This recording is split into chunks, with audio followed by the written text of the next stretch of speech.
বুড়িগঙ্গা নদীর পানি অসম্ভব রকম বিষাক্ত হয়ে গিয়েছে। এখানে মুক্তাদির সাহেব একটু আগে আমাকে বলছিলেন যে সুরমা নদীতে খুব সম্ভব সচিব সাহেবের বক্তব্যের মধ্যে বোধহয় বিষয়টি ছিল যে সুরমা নদীতে বিভিন্ন পলিথিন থেকে আরম্ভ করে প্লাস্টিক থেকে আরম্ভ করে টিন থেকে পড়তে পড়তে যে স্তরটা জমা হয়েছে বেশ পুরু হয়ে গিয়েছে।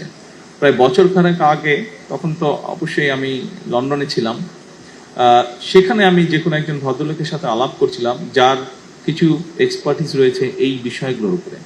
এবং ঢাকার যে বুড়িগঙ্গা নদীর কথা আপনারা সকলেই জানেন, নাম শুনেছেন, সকলে না দেখলেও নাম শুনেছেন।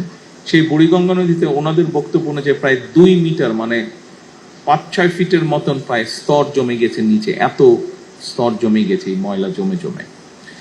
এই বিষয়টি কম বেশি প্রায় সবগুলো বাংলাদেশের শহরের ক্ষেত্রেই প্রযোজ্য, এবং এই বিষয়টিকে যদি আমরা এখনই অ্যাড্রেস করা না ধরি তাহলে একটা সমস্যার মধ্যে পড়তে হবে। বুড়িগঙ্গা নদীর পানি অসম্ভব রকম বিষাক্ত হয়ে গিয়েছে।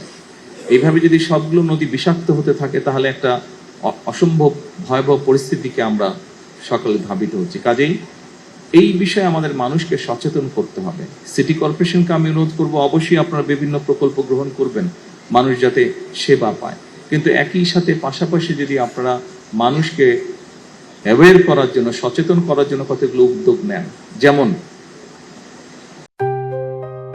JBS holdings limited.